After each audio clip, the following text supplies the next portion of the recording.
Sports Intel with Ryan Walsh is brought to you by Harry Freebed, Collectible Insurance Services, West Michigan Eye Care Associates, Eric Hall Aesthetic and General Dentistry, Calder Financial, Grand Management Group, Encore Business Group, and Rydan Investments. Sports Intel with Ryan Walsh. Stay informed and stay vigilant.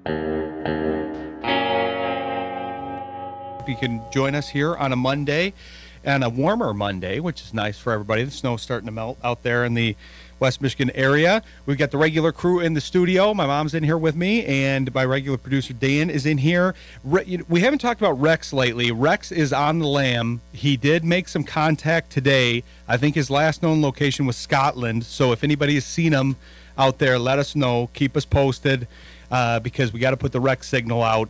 I don't know where he's been. He hasn't been in touch very much. So hopefully we can find him soon.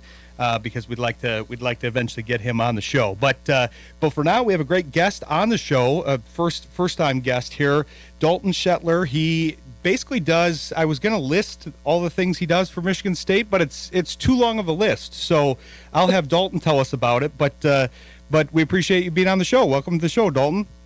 Absolutely, thanks for having me, Ryan. I appreciate it. Yeah, definitely. So I went through your website and I was going through some research, and it is a very lengthy list. I have it broken down into multiple categories. You got play-by-play, you got a host, you handle some of the PA stuff, and it's basically every sport. So what I know the main focus is the women's basketball right now, but it seems like you're the go-to guy for a lot of the play-by-play stuff and general commentating things.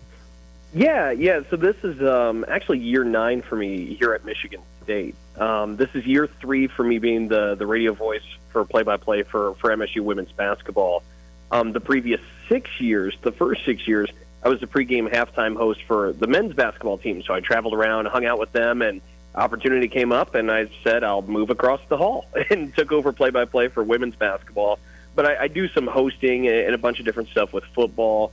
I had been doing PA, filling in with volleyball, had been doing baseball for PA, a lot of different stuff. So, no, I mean, it is a lot, and you were right to skip past a lot of that because it just is a lot. Well, I wanted to make sure I had my details right, and I figured it would be better if you said it, but that's pretty much what I had down here. I want to know what your favorite thing is out of all those things. I know that you probably like all of them for different reasons, but is there something that you've enjoyed the most so far? You know, for me, Ryan, there's nothing that beats play-by-play.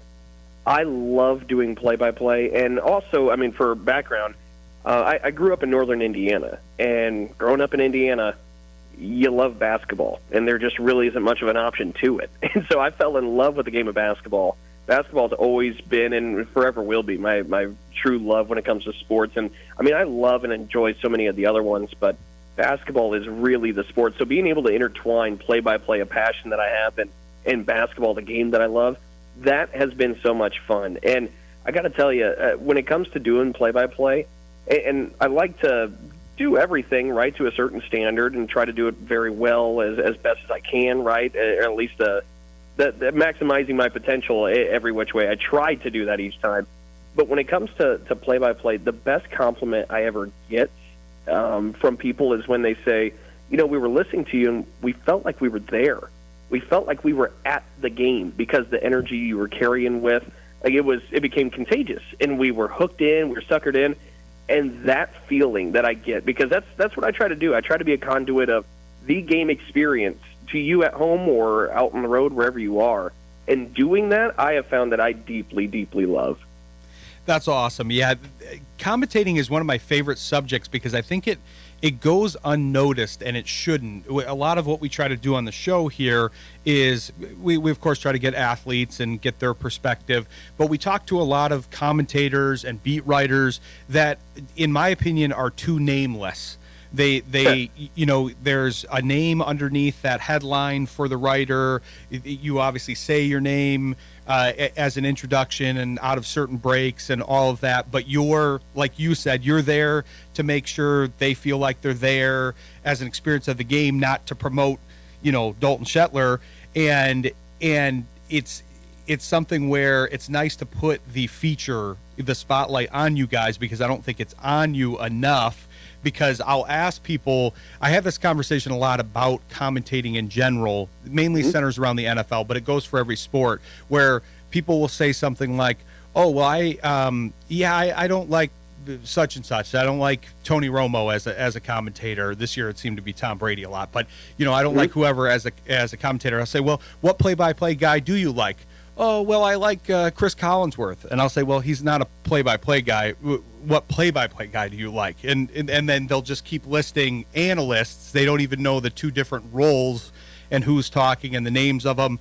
So it's always fun to talk to and highlight the commentators. So I'm glad we're having you on the show to talk commentating specifically. We'll talk Michigan State too, but I'm wondering if you have any. Who were some of your role models in the commentating world, in the play-by-play world? Oh, I would say when it comes to role models, I think you look at Mike Tirico was one that was pretty big, that kind of shaped who I was becoming when I was in college. And really, I just loved the versatility that he carried himself with. You would see him doing a Monday Night Football game or whatever at the time. Now, of course, he does Sunday Night Football. And then a couple months later, he's at the Olympics doing events and sports that I didn't even know existed. Like, he just has such a wide range of versatility. And I thought that was something that was pretty commendable, and I wanted to put that in my toolbox. So I really looked after that. In terms of energy and style, and I know sometimes this commentator can rub people maybe the wrong way, but Joe Tessitore has a way of calling big moments that always seem to stick with me. It's memorable to me when Joe Tessitore is on a call. He's always able to deliver the big moments. He brings that excitement. So Joe Tessitore is somebody I've always looked up to. But then, growing up in Indiana, Don Fisher, who's still doing it. I think he's in his 52nd year as the voice of Indiana football and men's basketball. He's a legend. Doc Emmerich always did such a great job, of course, in hockey. He's a legend.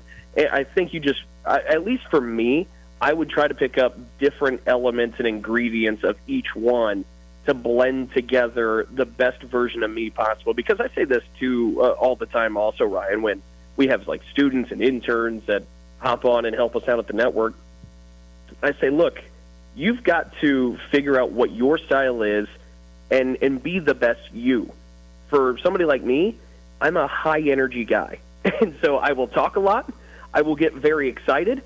But it's not fake. I'm not manufacturing. It's not artificial. Maybe my energy or excitement could possibly turn somebody off at times. I don't really know. But it is authentically me. And so I try to be authentically me while picking up different pieces from the pros that you kind of grow up and look at and say, I like what they do here, blend it all together and see if you can't come out with the best version of yourself. Yeah, I think you hit on a big point there, which is authenticity. It's, if you're trying to emulate somebody else, that often doesn't necessarily work. Like you said, you can learn from them and you can take pieces from them, but being authentic is a key to broadcasting in general. I'm a big Joe Tess fan, actually. What do you think of him going to wrestling now? That's kind of an interesting gig for him.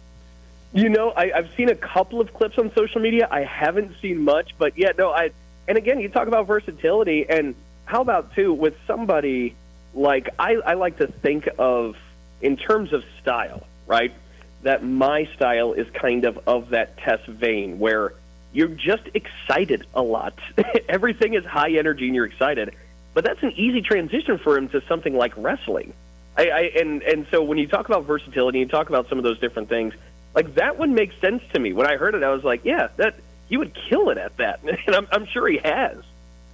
Yeah, we've had Greg Gagne, who's another name from this market. He does the Erie commentating, and he fills in for Dan Dickerson on the radio when Benetti moves to TV and does the Major League broadcasts, and then Dan moves to the TV booth, the Tigers TV booth.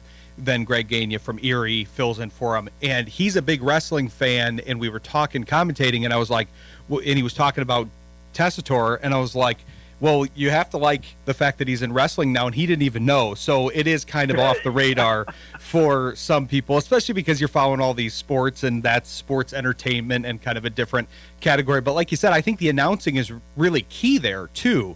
You know, that's a big part of selling it, because that's what they're doing, is they are selling the action, and so that's important in regular sports, but in scripted sports that's also important too. So that was kind of interesting to watch him go there. I was wondering, when you were explaining somebody that was kind of excitable and stuff, I was wondering if you were going to hit my favorite play-by-play guy, which is Kevin Harlan, because he's very excitable too.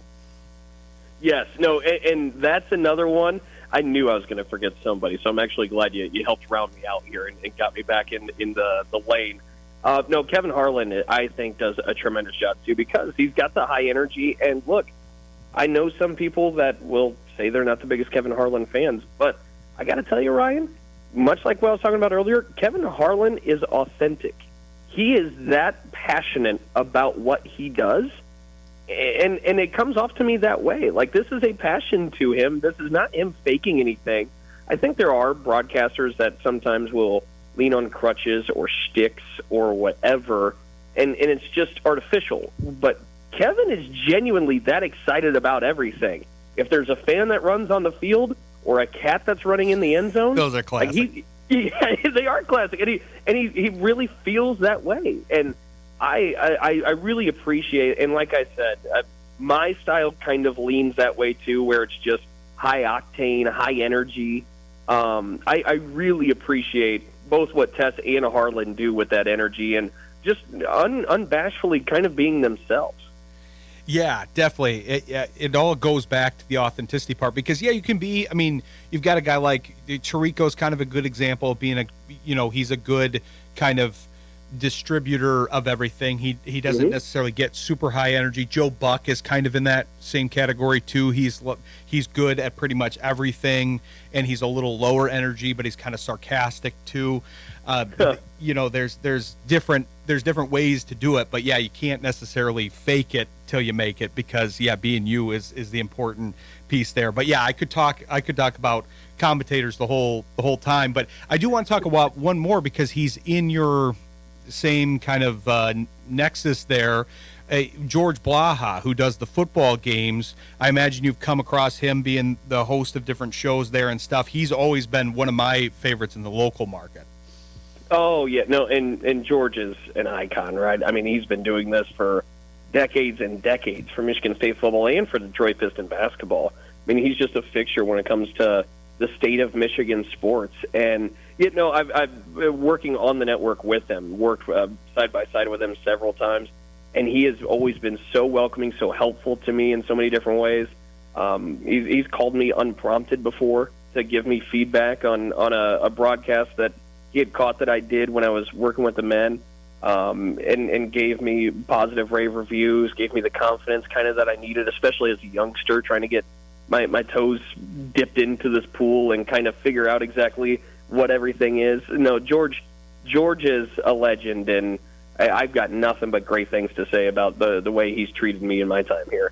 I can't believe the quality of his broadcasts still at his age and how many he's done.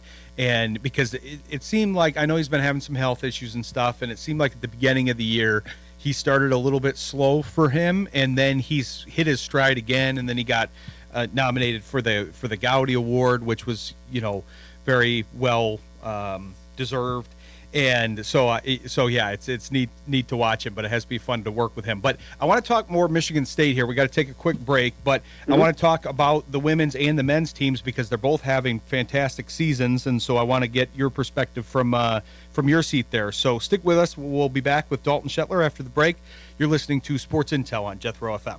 Happy to come back here with Dalton Shetler of the Michigan State commentating realm, all the things that he does, primarily the women's basketball. Tell us about I've seen pretty much every one of the men's basketball games this year, and I've been trying to keep track of the women's basketball, especially preparing for you being on the show. But both teams have had a lot of success so far this year. Oh, they most certainly have. And I got to tell you, what a time it is to just be a Michigan State fan, right? With the women's sports, you have hockey, absolutely rolling. They're in the middle of a possible Big Ten title race towards the end of the regular season. Gymnastics performing at the top of the country.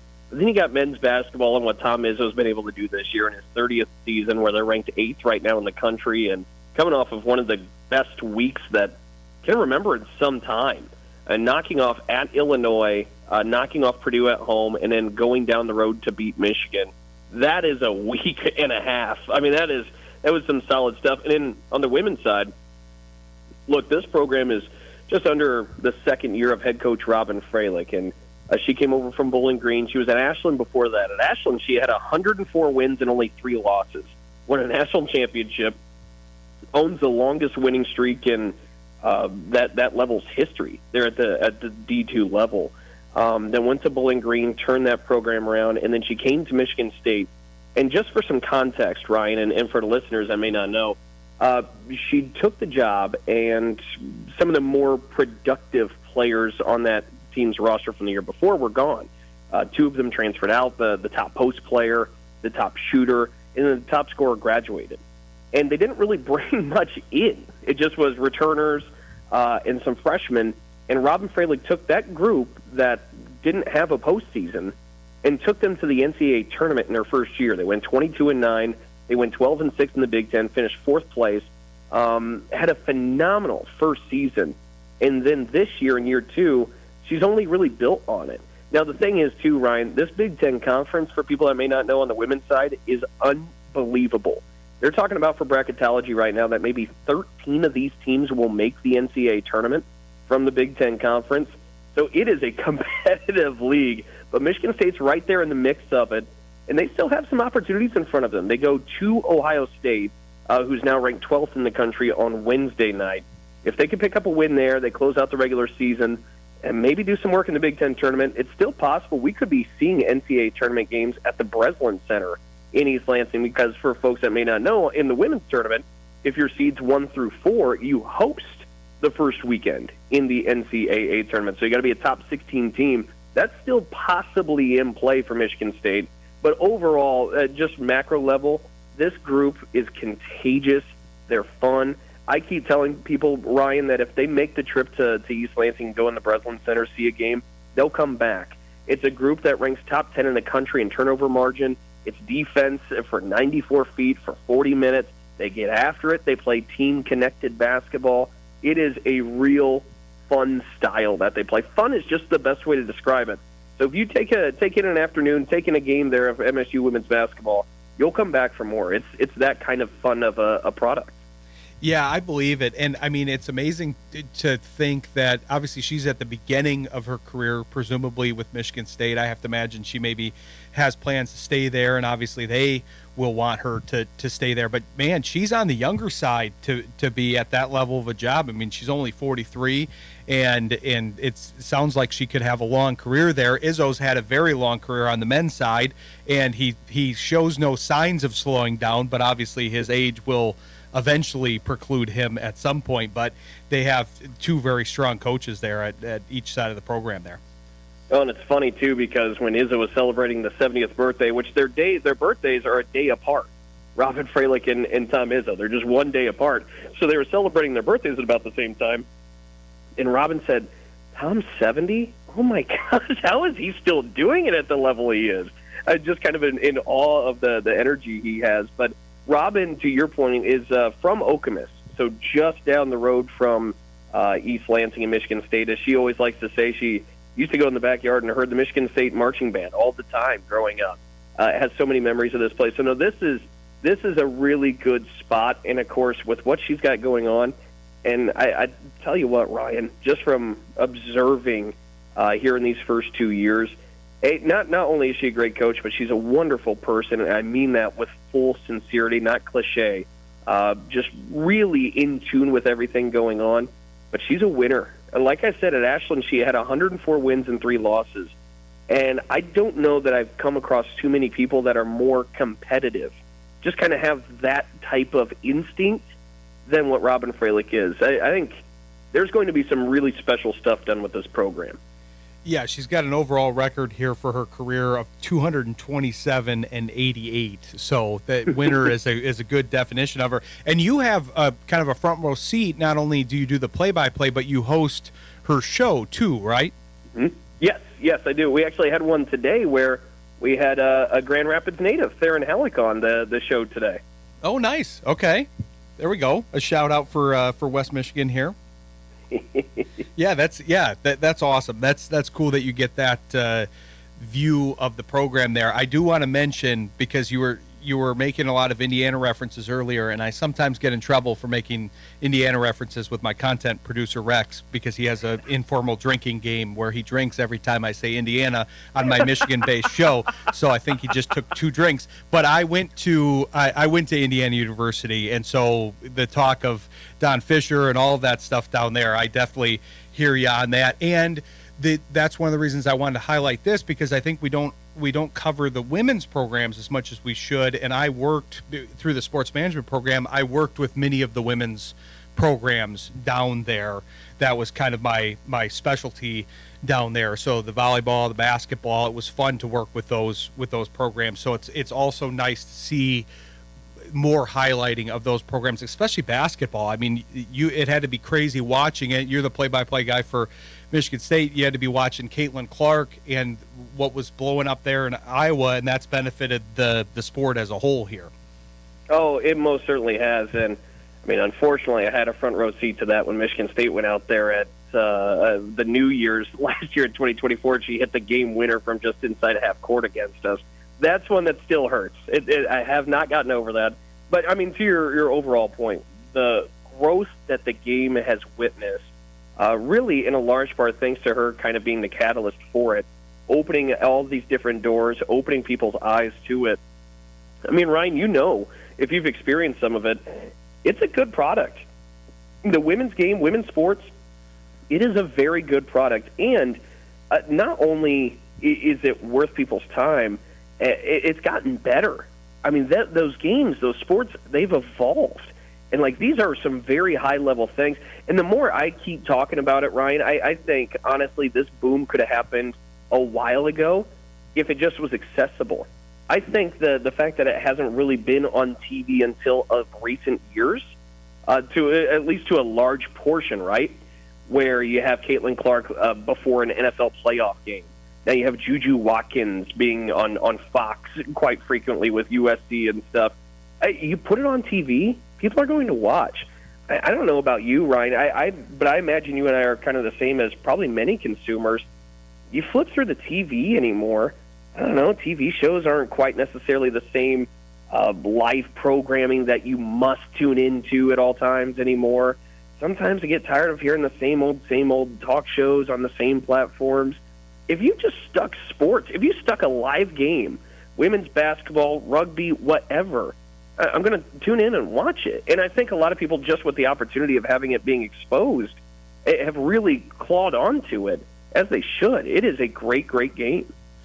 Well, and I think we saw that during the pandemic, because they were showing some of the, I forget which broadcaster was doing it, but one of the primary ESPN guys was basically doing he was doing Japanese league games, because that was the only thing playing at that time, and then people were watching it, and all these things got popular during the pandemic because it was like, hey, we need some connection to sports. My background's in sports memorabilia, and that was another thing that had a big boom during the pandemic, because people just wanted some connection to sports. We try to get it however we can, to your point. So yeah, I think that's been big. With it's all trickling down. We saw it in college with Caitlin Clark, then she went to the pros, and now they've got the Unrivaled League, and so they're going to get a lot more airtime, and then that's going to trickle down to the other sports like volleyball. We have a professional volleyball team here now, the Grand Rapids Rise, and it's been fun to see them,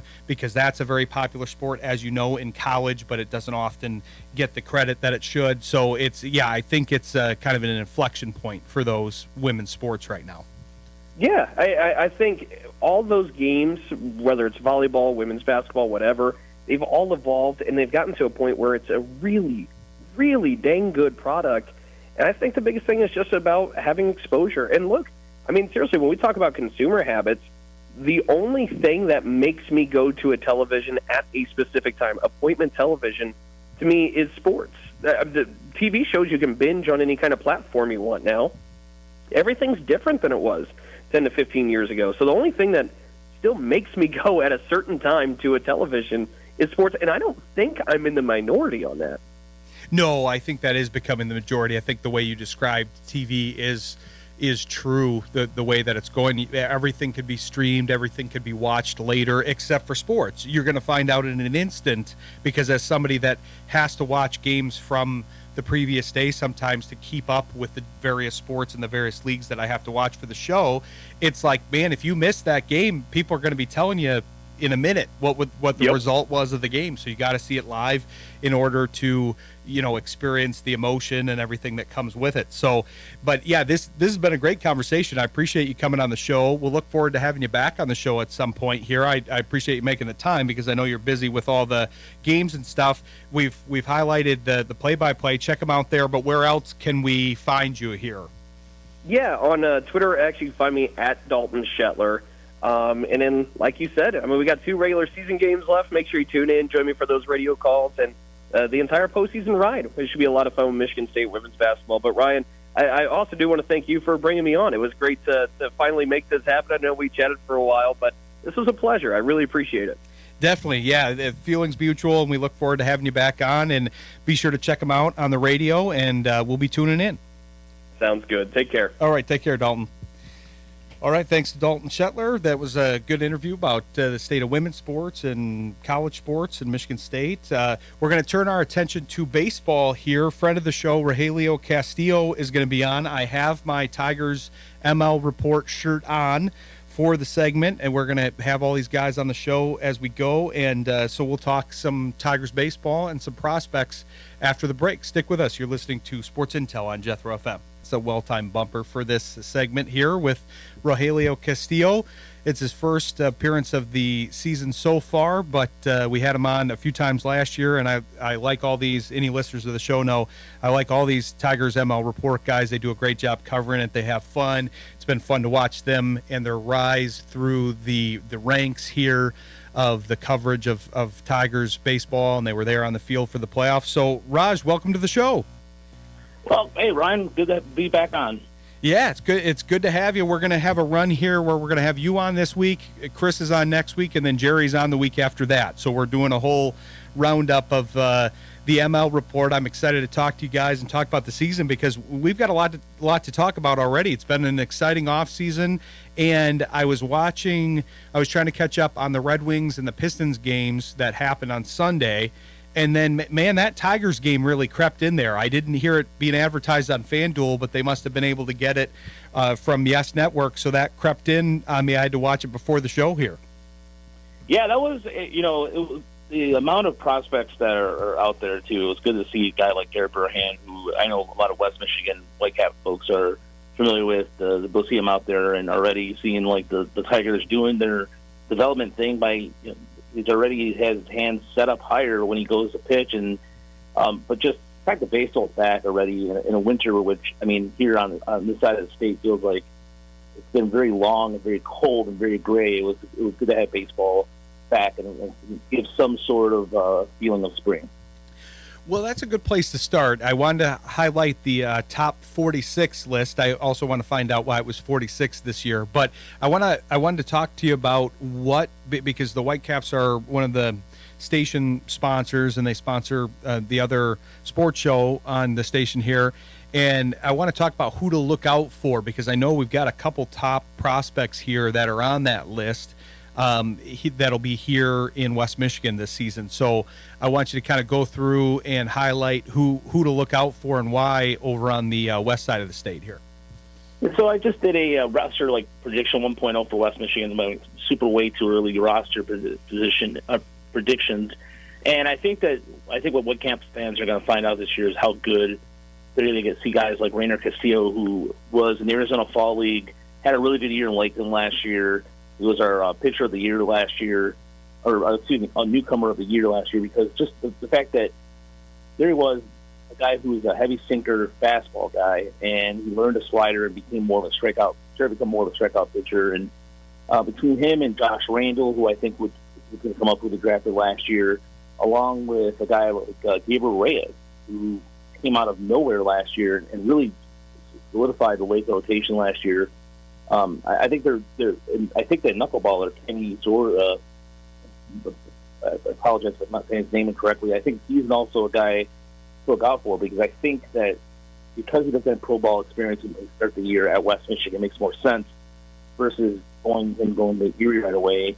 As far as I think Max Clark's going to be back, because just between him and Kevin McGonigal, you already know what they're going to do offensively. That's going to be really fun offense to watch. And then you got Jose Briseño, who I think is going to end up at West Michigan, Triple Crown winner, really one of the hardest hitting balls.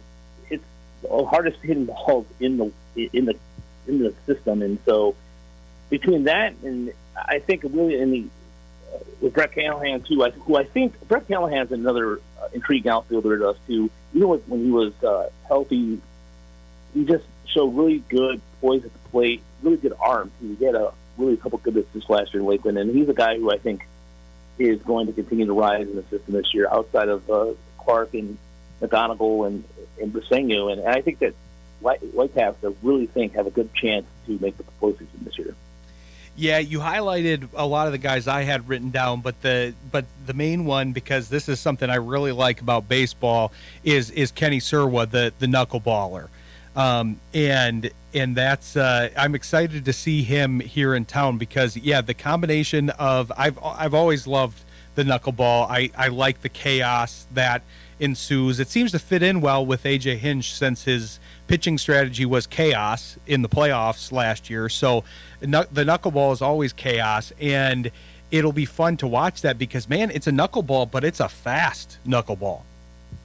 Yeah, 88.5, which is I think they were saying was the hardest recorded ever.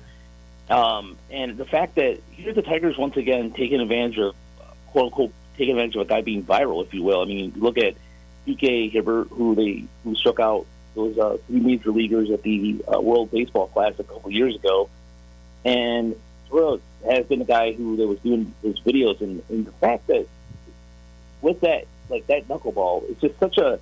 When I think of knuckleballs, I always think of former Charlie Huff, the former Marlins pitcher, Rangers pitcher, and you always feel the late great Tim Wakefield. He's just a guy who just goes up there and looks like it's gonna dance and flutter, but this guy looks like it explodes out of his arm, and that's a different look altogether. And imagine somebody sitting there waiting for it, and all of a sudden there's nothing they can do about it, and it's just floating left to right and up and down. So, I'm really excited to see what he can bring, and I think he's a guy who really, West Michigan has the new West League has some of the more advanced hitters, so I really think he's going to baffle quite a bit of those really guys, those college bats are going to be thinking they're going to be able to hit that knuckleball, and they're not.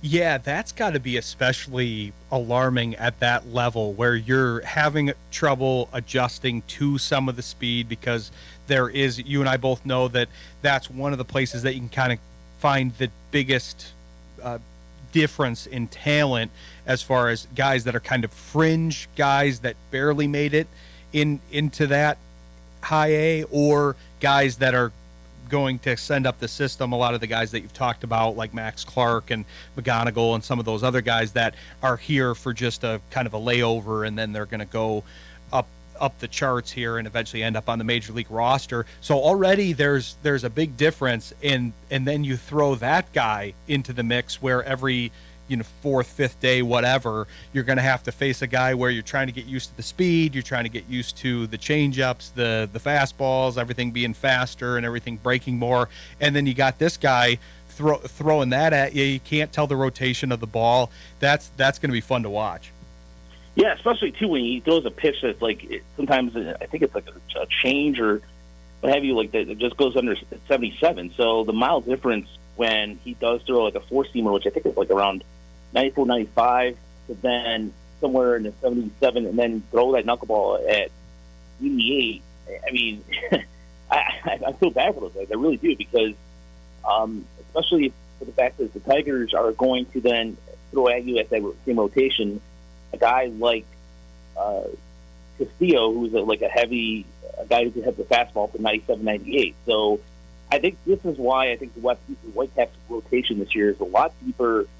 And I mean, I think that even with Jaden Ham possibly starting the season in Erie, it's still just as good. And even Joe Adamant is another guy too who I think should get some more attention as well. That's another arm who I think between him and a guy like Andrew Sears, who has some good strikeout numbers, are two left-handed arms who I'm intrigued about their progress this year. Well, and Sears was one of the guys that made it right at the end of the top 46 list. So what made you move from 40 to 46 on the top prospects list on TigersMLReport.com here?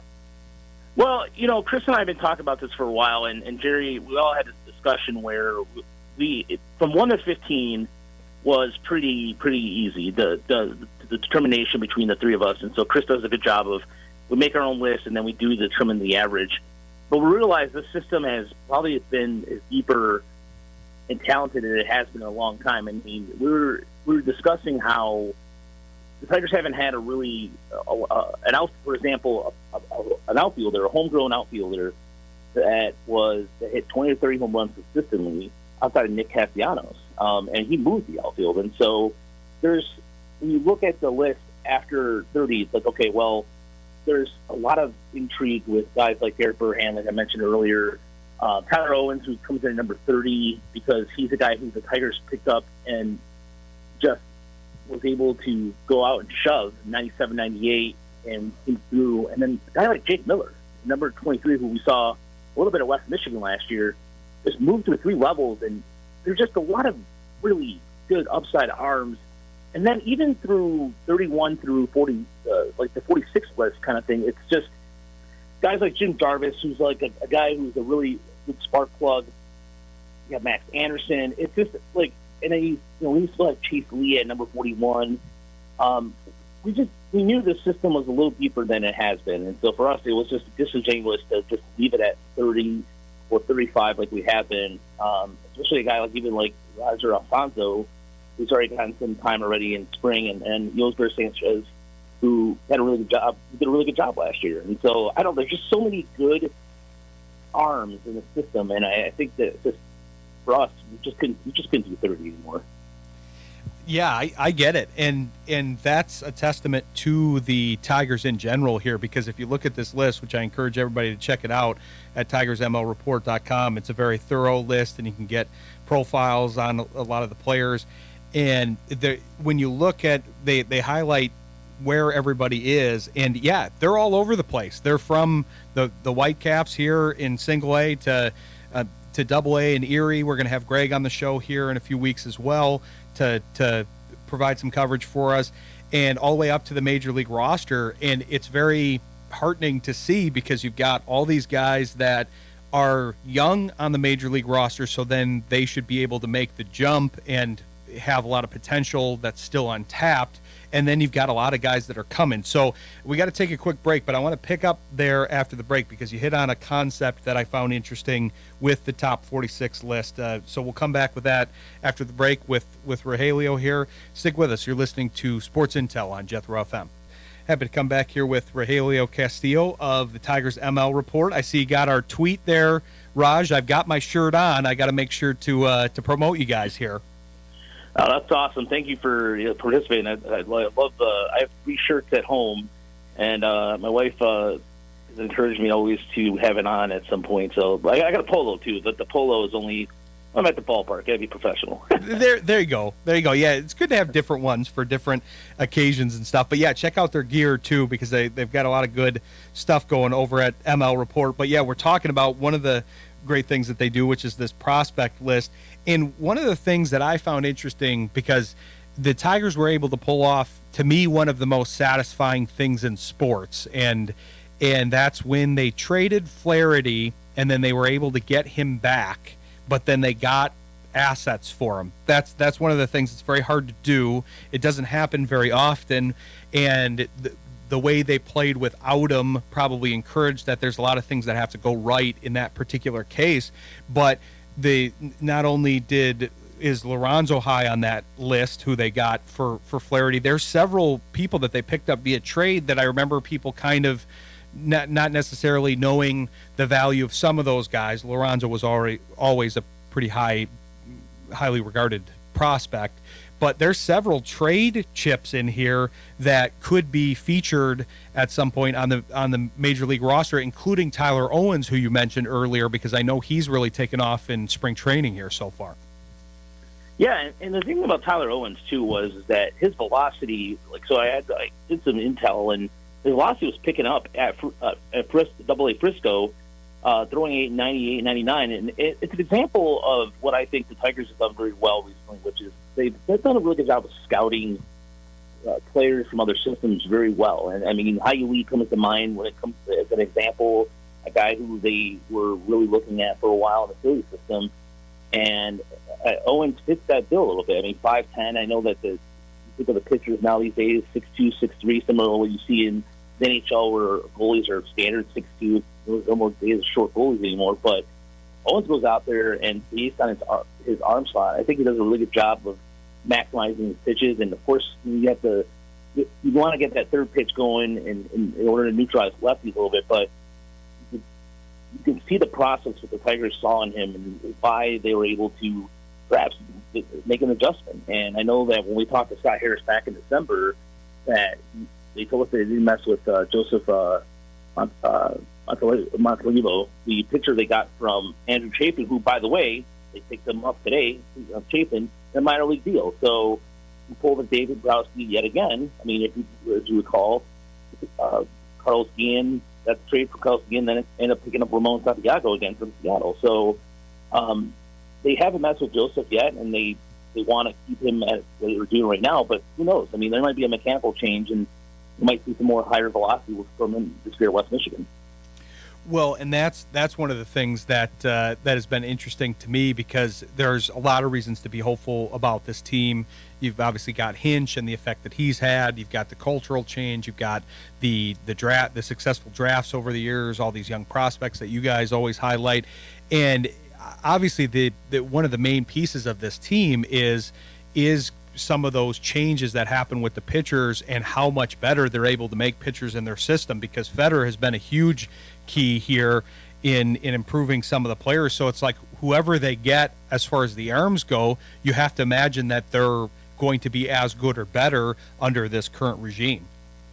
Yeah, and there's a guy too that does a lot of good work, and that's Gabe Rivas, who works in the minor leagues and part of Ryan Garco's staff. And I thought that Gabe Rivas has done a really good job of sticking in getting out Chris Federer's plan, and between him and Dr. Robert Long and Juan Nieves, I think that brain trust right there, especially identifying something with a pitcher as an example, where this is something that I'm unique and new for the Tigers, where you didn't see before. Like when we would talk to guys back in 2018, 2019, when we first started coming to West Michigan, they just say, "Oh, they just tell me to throw my game," and nothing else. But now you're hearing specific pitching plans and like just a guy learning a new pitch. Like we talked to Brandon Herter a couple of years ago with Erie, and even there's still mechanical changes that were implemented in him and his call up in 2025 or 2024. So it's, to me, that's a sign of a very good organization there, and that's something that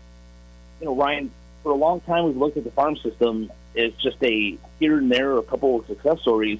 Pitching wise, the Tigers were really bad. Let's face it, the Tigers were really bad at drafting pitching. I mean, that's why they went so they had that pitching drought until the mid 2000s, and so to see that kind of progress and knowing that you take a pitcher and make them better, that's something that winning organizations do.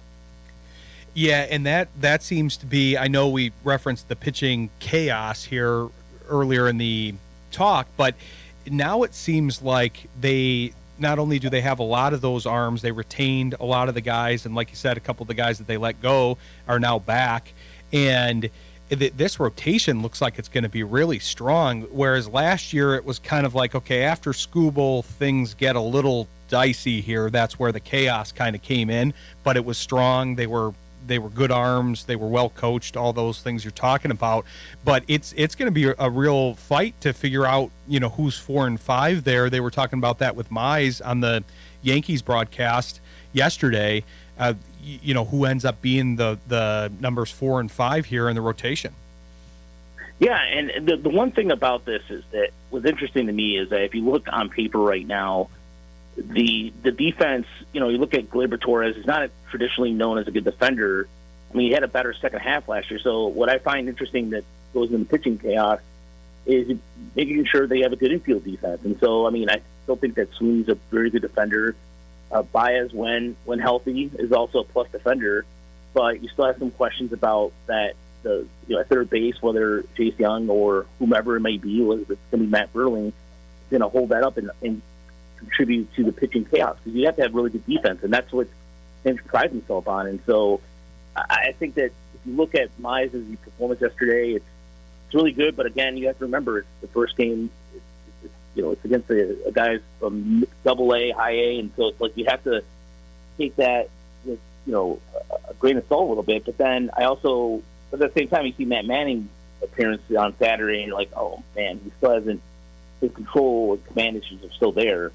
And so that's where it's like it's a tale of two performances.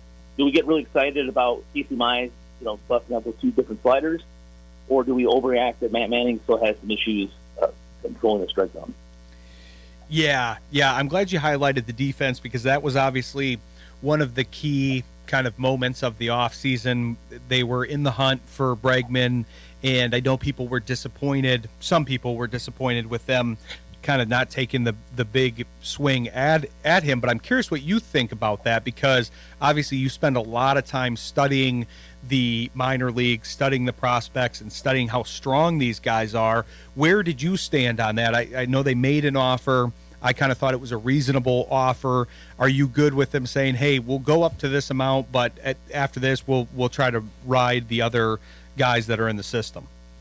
Yeah, I thought that was a good offer, and I think that it surprised me in a way too, because it was an offer that most times people have they automatically assumed that Chris Ilitch wasn't going to spend, and they were wrong. And I thought that them staying to a number, saying, hey, this is what we're going to do, knowing full well that they have a guy like Ayu Lee in their system right now. They have Jason Young coming back healthy from wrist injuries, and he certainly has a chip on his shoulder, rightfully so, because he has something to prove with that. What I hope the Tigers could do with the third base situation is see hopefully a guy that comes out of there and plays on a regular basis, because Ryan, it's been a while since we've seen a regular, since Brandon Inge, that the Tigers have had a regular third baseman that they've brought up in the system. So that's where I think with Alex Bregman, and who knows, he might come back the way that he's offered in Boston right now. And that whole situation is just funny to me, because the comments back and forth between him and between some of the players over there about Rafael Nerva saying no. So that whole thing's interesting. But getting back to what the topic here, I think the Tigers are going to be okay. And I just think that if you look at the market, they didn't sign somebody that wasn't. I mean, they could still sign. There's still some players out there, but I think just going internal is fine. And Matt Burling can hold his own over there, and I think they're going to be okay. Yeah, it's wild to me, some of these names that you're bringing up as far as the last homegrown blank, because you mentioned Castellanos as the outfielder, and he started at third and then moved to the outfield, so I guess he can kind of fit both of those. But then to go all the way back to Inge to get to a third baseman, that's a little ways back. Yeah, I mean, even before that, Travis Fryman to me was one of the most. The Travis Fryman trade.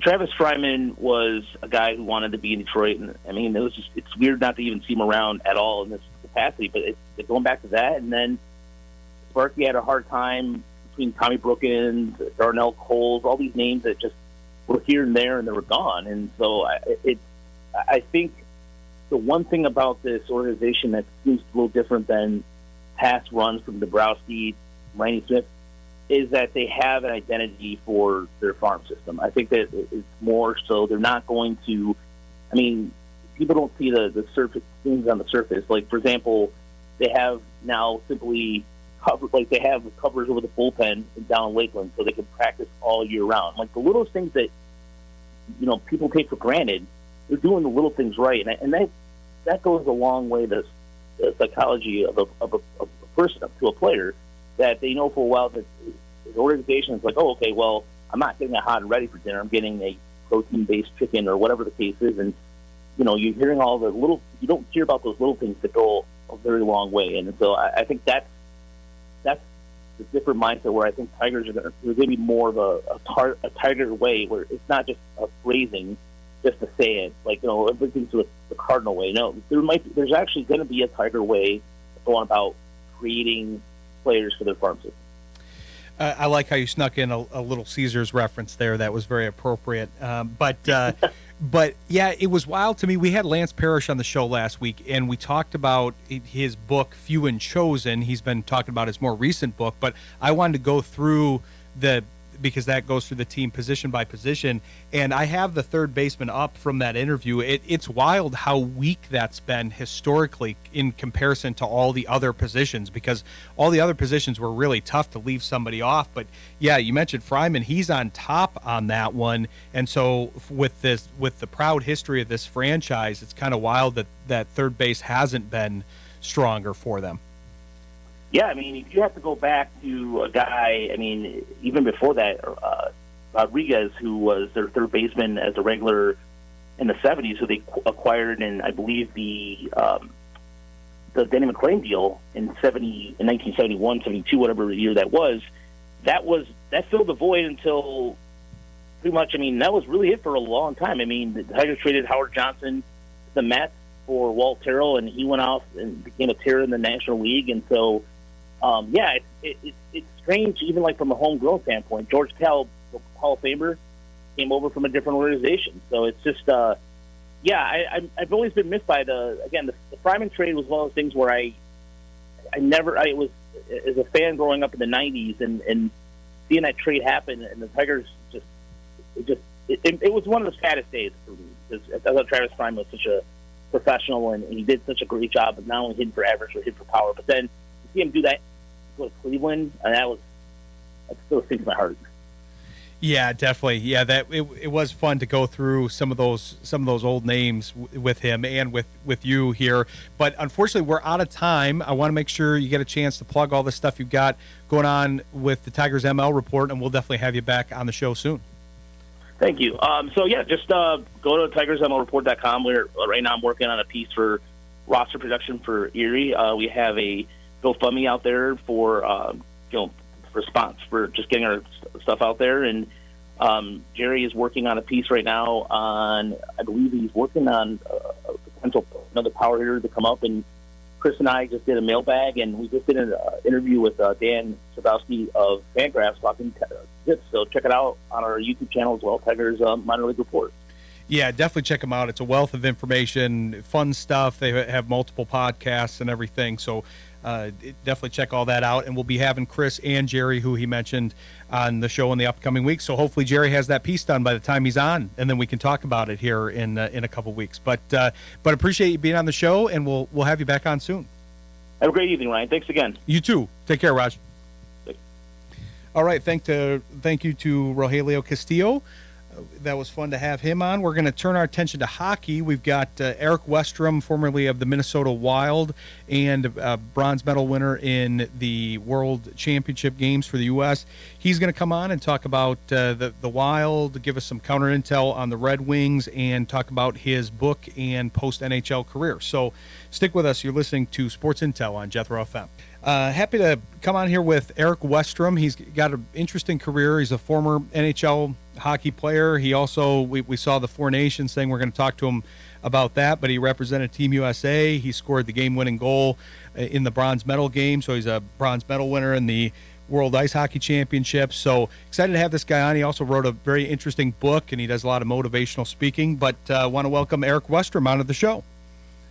Hey, appreciate it. Thanks for having me. Definitely, yeah. Excited to get you on. We've been trying to work around the schedule. I know you got a lot of stuff going. I know you're coaching and you got your kids in the different sports and you're touring around with the book, and we're going to talk about all that. But, man, the talk of hockey and sports in general is this Four Nations Cup. It was interesting to watch. We try to cover kind of the four main sports here in Michigan and a lot of the issues surrounding them, the professional stuff. And I watched the All-Star game and the Four Nations, the All-Star game for the NBA and the Four Nations for hockey, and it was amazing to see the differences and see how well that went.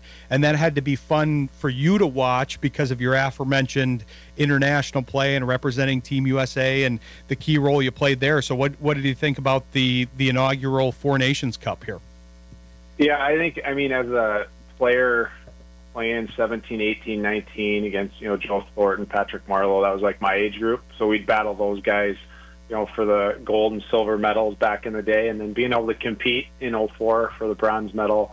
When you watch that, I mean, that's what hockey is. Like, for all of us, a bunch of us guys, I do a Bible study on Mondays with a bunch of ex-NHL guys, and we were talking about it. Just the energy we felt watching that game.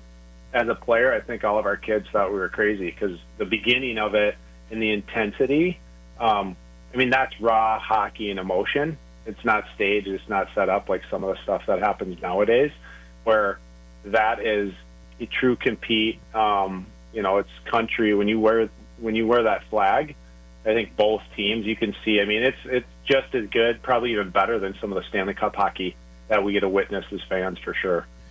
Yeah, that was the amazing part to me. I got very into it too, but it's so hard because you want to have stakes for an all-star game or a midseason exhibition, whatever you want to call it, and it's hard to do that. I know they've toyed with that in different sports. They've tried to figure out, okay, do we give home field advantage in certain sports by doing this, or try to give bonuses to people? I know they kept talking about the I think it was $125,000 bonus for the NBA guys if they won, and it was like the announcers even said, well, this is pocket change for most of these guys that are making $40 million a year here in the NBA. And so I thought the NHL really knocked it out of the park, where they had the elite players playing. They had a lot of all-stars that would have been nominated to all-star teams, but then when you wrap something in the flag, that obviously makes it more valuable, more important. And so that was cool to see, and I hear they're going to try to expand that in future years and have kind of a World Cup format. Yeah, I mean, that's the difference right there. You nailed it. It's as a pro athlete for those guys now, I mean, they make so much money that for them, it's not going to push the needle. A lot of times, like, you could literally go into, I can speak for hockey, you can go into a room of NHL hockey players and say, hey, would you rather have, $500,000, or would you rather have the opportunity to win a Four Nations, a gold medal, a World Cup, a World Championship? And 99% of those guys, because those guys who are there to represent, you got to remember, they're making so much money. It's not like, when I was playing, I was lucky if I made, $600,000 in a year. Not that that's not a lot of money, but for me, going in there, and if they told me that, it's like, it's different than these guys. To your point, that's pocket change.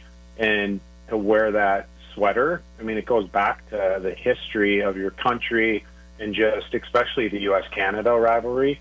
I mean, that's hockey at its finest, and I think those are the top two teams now. It's not like back, in the 80s or before when you had the Soviet Union and some other international powerhouses where the U.S. and Canada, are 1 and 2. It's two heavyweights going at it. So it's going to be exciting if they continue to do it. Hopefully it pushes more guys to do the World Championships, World Cup, Olympics, and I think it sets the stage. It's going to be a hard one to beat. Let's just put it that way. Yeah, definitely. We had, before the NBA All-Star Game, we had a former executive that was one of the original ones responsible for bringing basketball to the international stage, and he was talking about how basically the Olympics in 1992, where they first had the professionals from the NBA actually play for the U.S., was kind of the sea change that led to now the big names being in the league. I feel like this could be that for hockey, as far as it's going to bring a lot more eyes to the game in general, but also be very inspirational, not only bringing, like you said, Eric, bringing the current professionals into the different international competitions that maybe were trying to take that time off or focus on other things during that time, but also inspire the young people in these respective countries, especially if they expand them in a World Cup format. Yeah, because you look at it, I mean, obviously for you, with the Red Wings, for me, playing in the NHL, my first opportunity scoring a goal and playing against Stevie Y and Chelios and Shanahan and Cujo and McCarty, I mean, the list goes on. Lidstrom, like that for me was more important than some of the international play originally, because it wasn't that big or that important to a certain extent. Whereas I think as I shifted my career to Europe, the guys there, I mean, they take international breaks because they take it so serious that they'll train as an Olympic team outside of some of the NHL guys, obviously, in that space. So you look at the shift over the last 20 years, especially the last couple of years, I think that's what they're trying to do. And to your point, basketball, same thing. I remember watching, MJ and Magic and Kobe and all these guys being part of that. Larry Bird, right, early on, and then it goes into Kobe and LeBron and these guys. That's the true passion, because you're not, I mean, yeah, you get paid something when you win a medal or whatever, same thing as we did, but that's not why you play. It doesn't matter. It's the pride and the joy, and I think that's the biggest thing that you nailed is if it brings more people into the game, that's what we're trying to do, right? We're trying to, inspire and impact people through a game and a sport, but then it also can bring people together, as a country, as a community, now more than ever. Yeah, and I know I keep going back to this, but that was just a really interesting juxtaposition where everybody was kind of gathering around the TV and watching this tournament and getting into hockey because of all that, and then going, oh, okay, obviously you mentioned the Red Wings tie here, they had Larkin and Raymond in the competition, and then people pay attention to that and then want to see those guys on the Red Wings or the Wild or the respective teams in the NHL, and that's going to be fun to see that concept expand, because that was clearly a home run. These guys clearly want to play in the tournament again, and so there's going to be a lot of clamoring for it from both the fan side and I assume the player side, because I was a little bit worried about guys like, especially Larkin. Raymond's a little bit younger, not as much mileage on his body, but those guys look pretty refreshed coming out of that Four Nations break.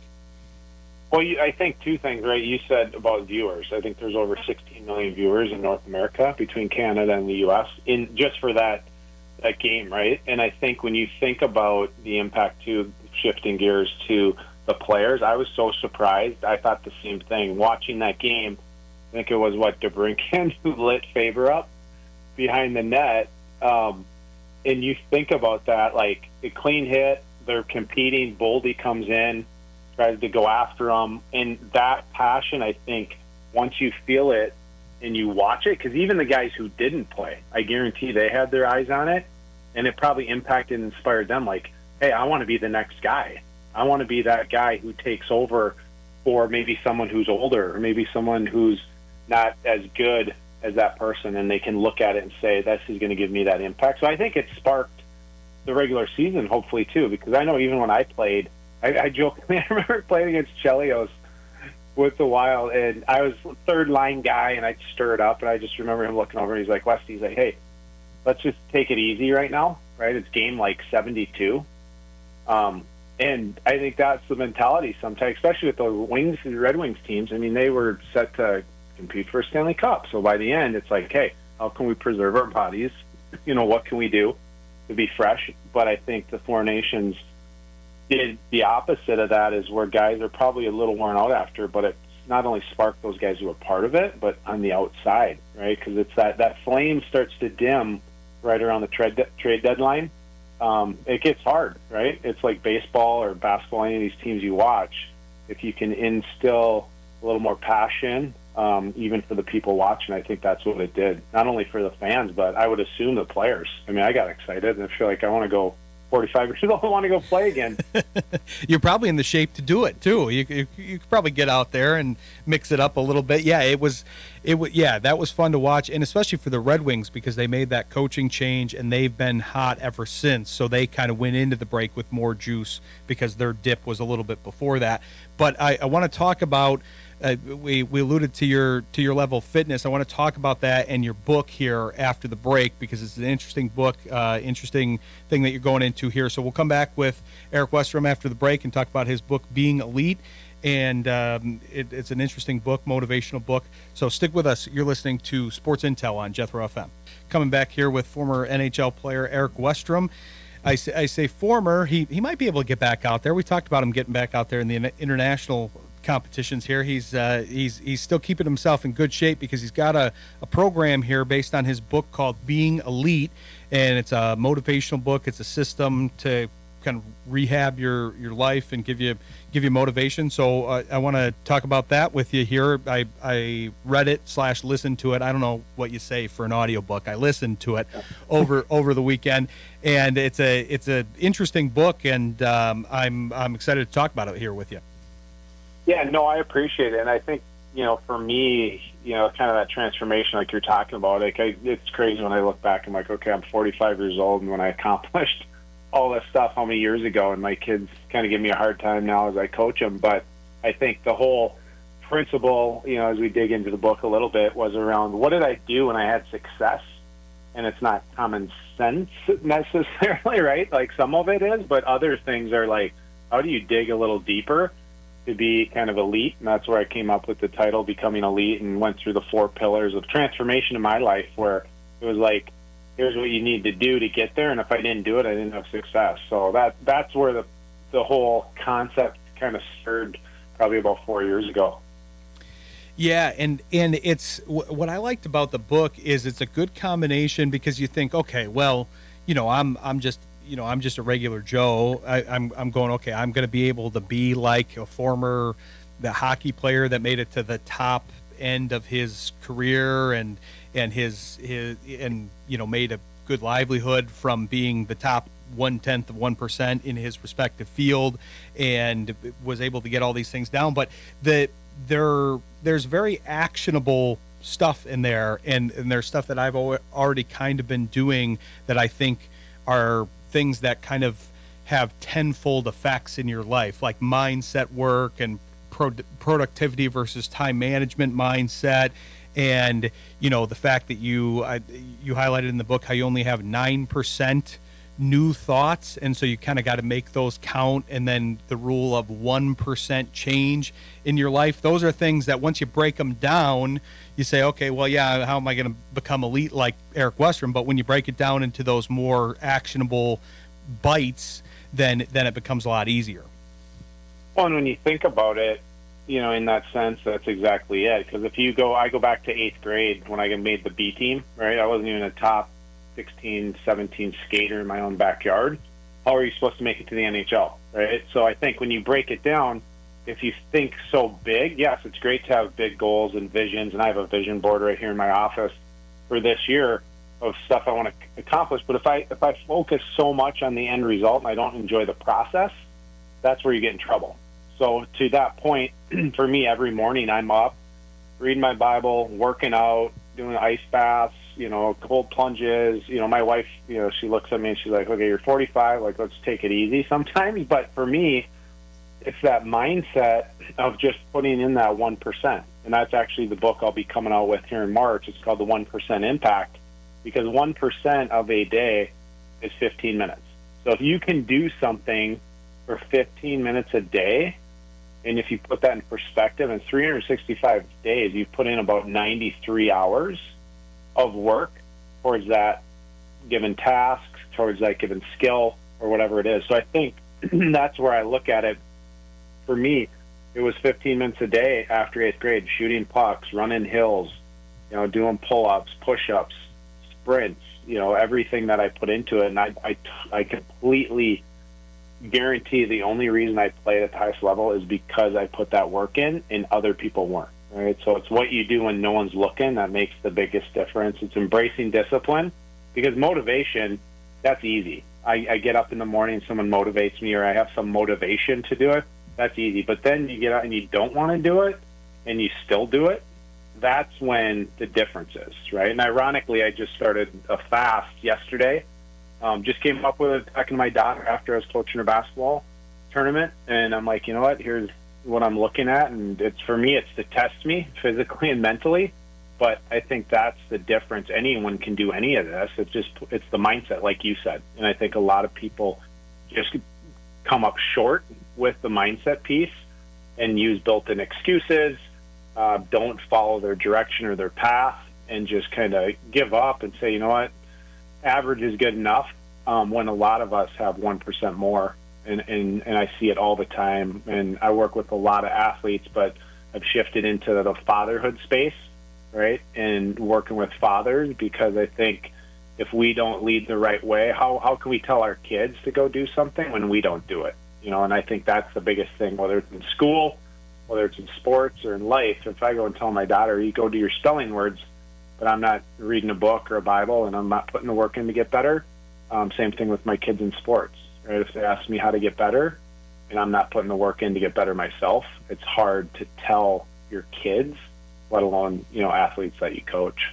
Oh yeah, leadership by example is so important. It's way different to show something than to say something. So I think that's a big key there.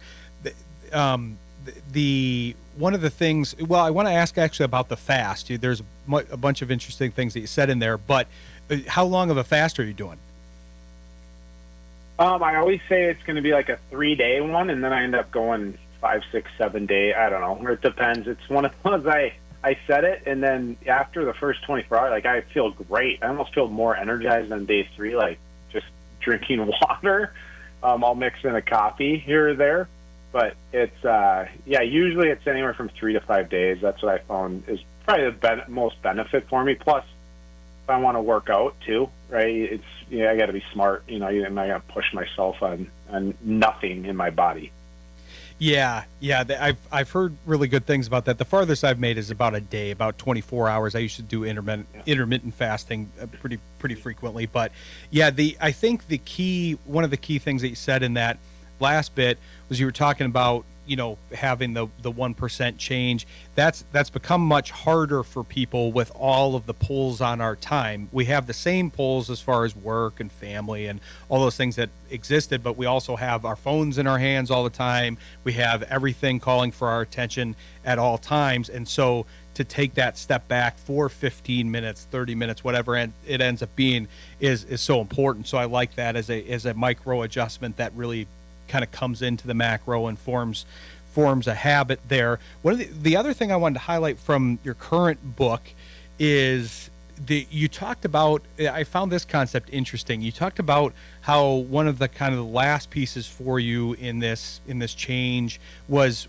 developing empathy. So I want you to talk about that a little bit, because I think that's something that some people would like to do, but that can be a hard thing to develop. I think some people would say you can't develop it, you have to be born with it. I think we both know that's not true, but actionable steps in how to do that are important.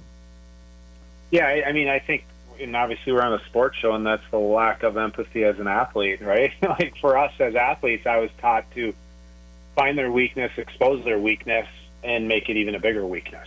Right. So, I mean, and if they didn't have one, I would try to find one. So go back to 2004, before we were playing in the bronze medal game, playing against the Dano Chara. Hard to find a weakness, but for me, it's slash him in the back of the leg when the ref's not looking and try to find the weakness. And it's Jaromir Jagr, right? Lidstrom, Forsberg, same thing. So it was like, I didn't realize, like, okay, there's a competitive part to it. And then there's also an empathetic part, right?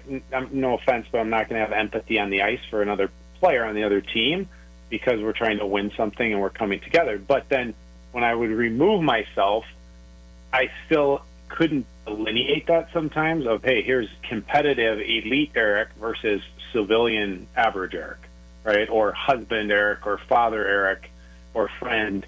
It was more so what I learned is it allowed me to understand and share the feelings of somebody else, to put my perspective on the side and say, you know what, that person is going through something, right? So I could foster stronger relationship, better communication, right? I could respond, with compassion. I could, help embrace it. And I think having 4 kids obviously helped. Looking at myself first and foremost, right? Self-awareness, vulnerability for me now equals masculinity. And I think the biggest one, just going very vulnerable was on the outlook that I had on people who would either say, they had anxiety or depression or whatever. I'm like, how can you, right? Like, be strong, deal with it. And now fast forward, I have a charity around mental health awareness and suicide prevention because of the impact I've seen it on so many athletes, on so many teenagers, and especially since COVID, that a lot of it starts with the lack of empathy. People just are like, hey, push through it, do this, and they don't put themselves in the shoes of the other person and actually say, why is this happening and how can I foster a stronger relationship? And therefore it gets back to the mission that I have around mental health awareness, suicide prevention, but also fathers leading to create stronger men and stronger leaders in our world. That's all interesting stuff. We actually have a few people that come on the show that are frequent guests that have started things like that. Eric Kramer is doing something similar. I don't know if you've heard of what he's doing, but he has a book that's all about mental health, the former Detroit Lions and Chicago Bears quarterback. But yeah, there's a lot of great stuff happening there. So unfortunately, we got to wind up the interview here, but I want to have you back on to talk about your other book once it comes out. But tell us about both the books, the charity, and kind of where to find you for more information in between here. Yeah, no, I appreciate you. I'll jump on anytime. I love what you're doing as you're growing too. For me, right, becoming elite, the 1% impact, easiest place for me, honestly, is erikwestrum.com, or my email is eric@erikwestrum.com. I'm totally open to responding to people. Again, erikwestrum.com. So eric@erikwestrum.com. Obviously, the book's on Amazon and anywhere else. But for me, love connecting with people, pushing the needle, however I can help in any aspects for people to level up to be elite, 1% at a time, or even if they're struggling with anything on the mental health side, I'm always a resource for people around the world. Yeah, check Eric out. He's got a lot of great stuff going, and it's just going to keep improving because of the system he has in place and because of all the hard work he's putting in. But yeah, we'll have you back on after the book comes out, and we'll talk some more. I look forward to it. Sounds good. Maybe we'll time it with a playoff run for one of the 2 teams that are in our backyard, or maybe they'll face each other. Who knows? That would be perfect. We usually do counter intel segments, especially for football, where we interview somebody from the opposing team or that represents the opposing team. I was going to talk a little bit more wild with you here today, but we got into an interesting discussion about your book and everything. But they're playing pretty well, and I'm hoping the Red Wings can make it. They're fighting with that wild card here. Yeah, it'll be fun. We'll stay in touch. Appreciate you, and have a blessed night. You too. Thanks, Eric. Appreciate you coming on the show. Thanks. Yep. All right. Thanks to Erik Westrum. Good conversation about his book. Check all that out at erikwestrum.com. We're going to switch our attention here to basketball. Blake Silverman of Sports Illustrated is going to come on and talk about the Pistons because they're also quite hot right now. So stick with us. You're listening to Sports Intel on Jethro FM. Coming back here with friend of the show, Blake Silverman. He writes for Sports Illustrated now and does the Pin Down podcast, so he's got a lot of different hats that he's got to wear, but we're happy that he made some time for us, especially during a game. I'm sorry I booked you during a Pistons game. How are they doing, Blake? Oh, no, hey, it's all good, and thanks for having me back on. The first half just ended. It's a tie game, so no, it's all good. It's the heat of the NBA season, and there's games every night, so it happens.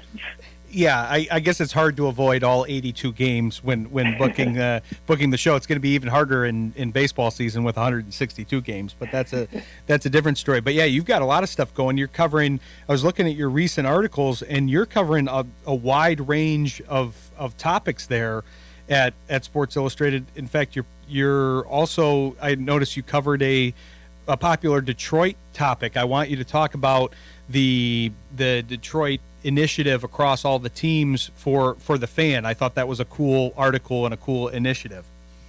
Oh, yeah. Thanks for staying tuned on that. So, yeah, just for context, I'm a breaking news writer at Sports Illustrated. So really just cover anything and everything that comes up. And obviously, being in the Detroit area, I'm definitely pretty tapped in, more so on stuff that happens here in the market with our major colleges and franchises a little bit before everything else. So, yeah, I was working on Saturday, and I saw the each Detroit franchise as well as Michigan State banded together to honor Andy Isaac, who I know, I'm sure anyone who's on social media has probably come across his posts on Twitter, X, or whatever you want to call it, at World of Isaac. And he posted last week, announced that he is entering hospice care after a battle with cancer for almost 20 years. But the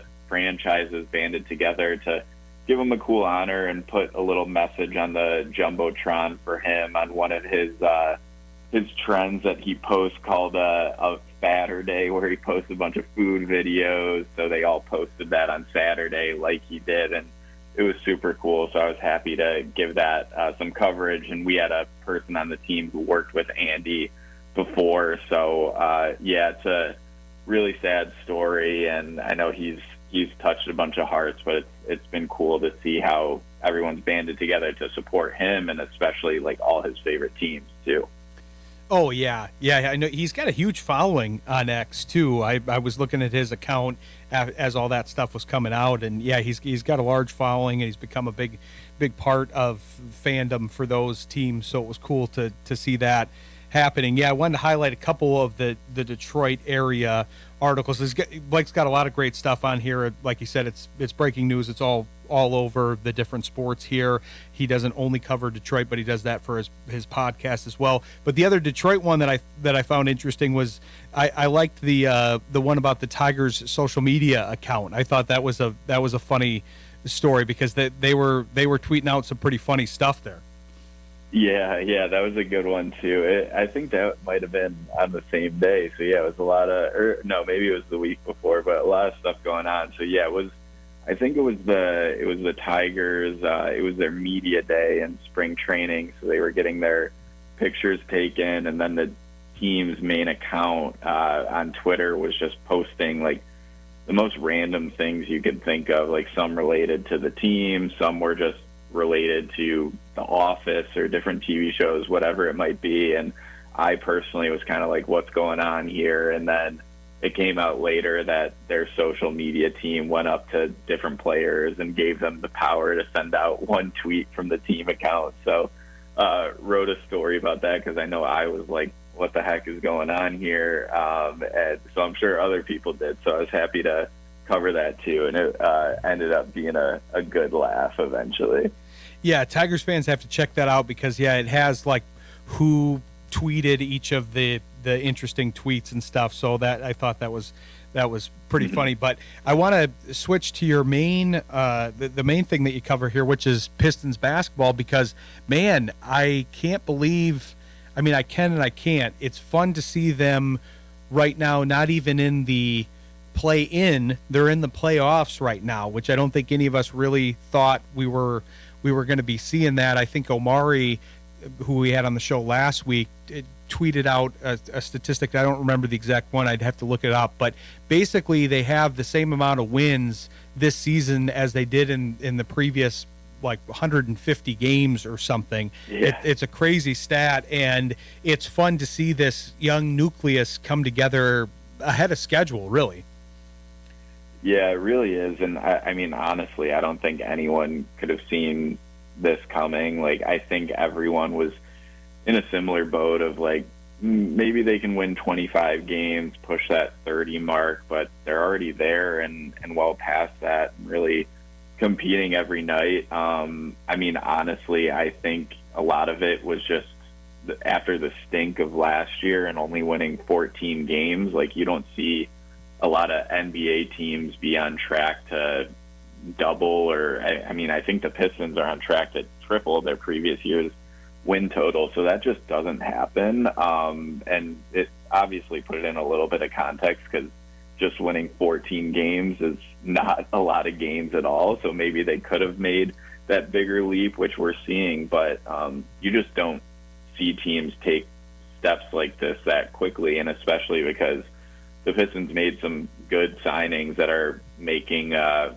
huge impact to the team, but it's not like they went out and acquired a star or anything like a lot of teams do. It's just they're young players taking those steps that they need, especially Cade Cunningham and some of the veterans that you bring in playing a role, and just it's all leading to winning. And it's unbelievable. It's the story of the NBA, in my opinion. I might be a little biased, but I really think it is.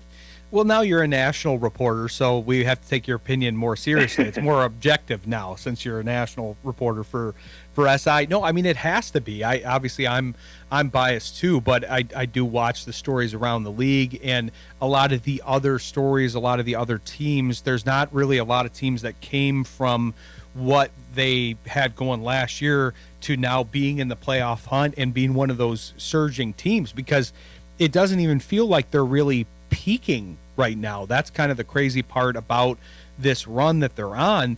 It seems like they have another level that they can get to. Maybe it's not this season, but maybe it is. I mean, Thompson hasn't played a large majority this season. He's just coming into his own, and they're getting the rotations down with him in it. Obviously, they lost Ivy, and then that kind of coincided with the run. I don't think it's necessarily causation there, but there's some correlation. And it's interesting because then they added Schroeder over the deadline. They had a great trade deadline, and now it seems like they can go the next level with him being added in the rotation, because they did need a secondary ball handler with Ivy out. Yeah, and I think it's super interesting that this is, they've went off on these crazy stretches without Jaden Ivey, and especially since Asar Thompson has been entered into the starting lineup, because if you think about it, the starting group has Asar Thompson and Jalen Duren, which are both great players, and I don't mean this as a slight, but neither of them can shoot the basketball, neither of them space the floor, and that's just, you don't see a lot of NBA teams who win trot out a lineup with two guys who opponents just don't really have to worry about much on the perimeter, and that's just not their game. Like, Duren's never going to get there as a 3-point shooter, and Thompson's working on it, but I don't know if it'll ever come along for him. But they do other things great, like their playmaking ability and just keeping the offense moving. So it's interesting to me that is they're seeing all this success when that is going on, and you have to give credit to Cade Cunningham, Tim Hardaway Jr., Malik Beasley, who's one of the best shooters in the league, for making up for that. So it just seems like they're feeding off each other. They have great energy, and I can't doubt them anymore, because they seem to be out there and are just trying to prove people wrong, and they're doing so night in and night out. Oh, definitely. Yeah, and I want to talk about some of those individual players you're talking about. We got to take a quick break here, but I want to talk about specifically Duren, because I think his growth has helped this run, and it seemed like a lot of fans wanted to get into an either-or thing with him and Stewart, but they've created a nice rotation with those two. So we'll pick up there after the break with Blake. Stick with us. You're listening to Sports Intel on Jethro FM. Coming back here with Blake Silverman of the Pistons Pin Down podcast and Sports Illustrated. Yeah, Blake, I wanted to talk about you were talking about Duren, and obviously the shot is one of the things that he's trying to develop. I mean, I don't know how far he's going to get out with that shot. Being a center, if he can develop kind of a 15-footer, I feel like that's probably good, although then you've got guys like Brook Lopez that never shot outside the paint. Now they're shooting from 30 feet, so who knows how that evolution is going to go, but he's got a nice form from the free throw line and everything, so I feel like it could be developed, because that's what's been interesting to me. I feel like people were trying to get out really early on Duren. I think he's shown nothing but potential, but then they focused on the things he can't do. Oh, well, he doesn't have the shot. His defensive rotation skills aren't always the best, but he's got a lot more skill than I expected him to have at the NBA level. It's developed quicker, and obviously one of his main attributes was the fact that he's really developed that his physique at a young age, and he's got a lot of strength that you got to think he can grow a little bit. So what do you think of that big man tandem of Duren and Beef Stew so far this year? Yeah, I mean, I've been really impressed with Duren as of late. I mean, I think the swing skill with him is how he holds up defensively. I mean, Duren himself has been upfront about how he hasn't brought that like to start this year, or even in seasons past, and I think he's looked improved, not perfect by any means over the past few weeks, and it's been helping the Pistons win games. So if he can hold up on that end, like I can see he's eligible for an extension this summer. So is Jaden Ivey. So the Pistons have decisions to make. But if the front office can stomach or live with Duren defensively, then I think he's worth keeping around long term, because you know what he does with Cade Cunningham and pick and roll and being a lob threat that those guys like Cade love to have. I mean, you saw the crazy trade with the Lakers went out to get Luka Doncic, and they immediately tried to get a young center who Luka can throw lobs to, and there were reports that they were interested in Duren. So you see how valuable that type of player is. And then Isaiah Stewart is just an incredible defensive center. So that sort of makes up for if Duren gets into foul trouble or is having an off night or not holding up defensively. He's a little undersized height-wise, but Stewart has been one of the best rim-protecting centers in the league, and he is thriving in his role right now. I can't say enough good things about him, because he doesn't wow you if you're just looking at the box score, seeing how many points he's scoring and things like that. But you can, if you just watch any game, you can see how much he impacts really just winning with his play, as well as like his energy and not being afraid of anyone and any opponent. Yeah, there was a lot of interesting stuff in there. Yeah, the combination is particularly interesting to me. I think they play off each other well, and clearly they seem to like each other, and I feel like they have complementary skill sets, because I'm hoping, a lot of the advanced stats for Isaiah Stewart are very good. The ability, the screen assists, the ability to switch, all of the kind of hustle stats are there for him. There's going to be a limit to his potential, because, like you said, he's undersized. That's not going to change. Where you have Duren, where that's a little bit different. He's maybe not as high in those categories, but those are skills that could be developed, especially if an Isaiah Stewart is rubbing off on him too, and he's watching him play, and he's watching the rotations and understanding that part a little bit better. And then you're putting that frame in the middle to be able to contest and be a formidable deflection from being able to get to the rim and in the back end of that defense, especially pairing him with guys like Thompson and other strong defensive players on that team. So it seems like that's going well.